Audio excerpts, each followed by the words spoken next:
So in our earlier discussions, we explored IDS and IPS. So when it comes to a connected vehicle environment, when would you trust in TLS versus IDS or IPS to shield against cyber threats? Because IDS IPS is mostly like detection system and prevention. So this will be means here it's not that the TLS comes into picture, but yeah, for TLS communication, if you want to detect something that within this communication something is unexpected is happening or not, then you use the IDS system to just analyze this pattern. So only that way I can think to answer your question. Other- Hmm. Maybe I Maybe a can explain it. follow-up. Maybe a Uh, follow-up on that. I mean, just to extend the question of Bhumika. Okay, sure. IDS and IPS may be a bit different compared to what TLS does. But what about the other mechanism like secure onboard communication, or we also use cryptography, for example, which also to some extent serves the same purpose, right? So when do I say maybe in my software or a system I need TLS? I mean, this cannot be taken care by any other security control. What is the way to decide, let's say? I think generally, if we talk about other data security protocol like SECOC, uh, generally it is used to secure certain frames or the PDUs, uh, which communicates between certain issues. While the TLS is mostly used when the communication is external to the vehicle. So mostly like from between different cars or between backend and the car or with the internet and like that. So here, uh, mostly like in that case, the TLS is used where the large amount of data is being transferred.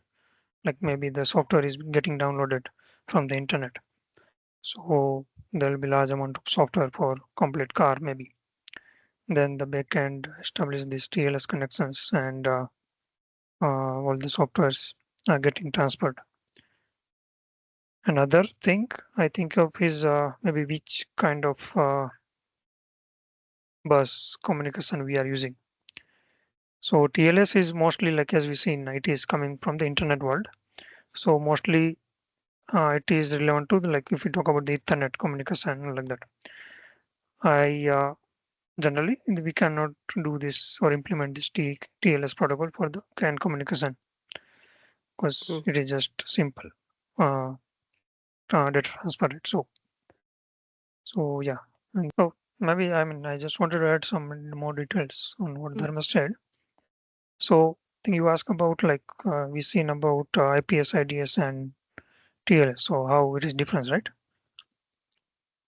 Okay. So uh, yeah, in my understanding, IDS or IPS, what we seen like it is intrusion detection system or intrusion prevention system, and this TLS is the transport layer security. So the use case of all these mechanisms are different. So TLS we talk about when uh, we are transferring some data, then how we make this data secure. So for example, you are sending a letter. So you are client and whoever is receiving that letter is server, for example. Then someone intercept your letter and they will be able to read your letter. Then your data is compromised, right? In this context, like we use TLS, like when this data being communicated, how we secure the data. While the IDS or IPS is how you secure your system itself. Like someone is attacking your ECU, and then how you detect that someone attacked your ECU somehow, whatever way, or how you prevent that attack. So to secure your ECU. So there are different use cases, and we use TLS or IPS in these different scenarios.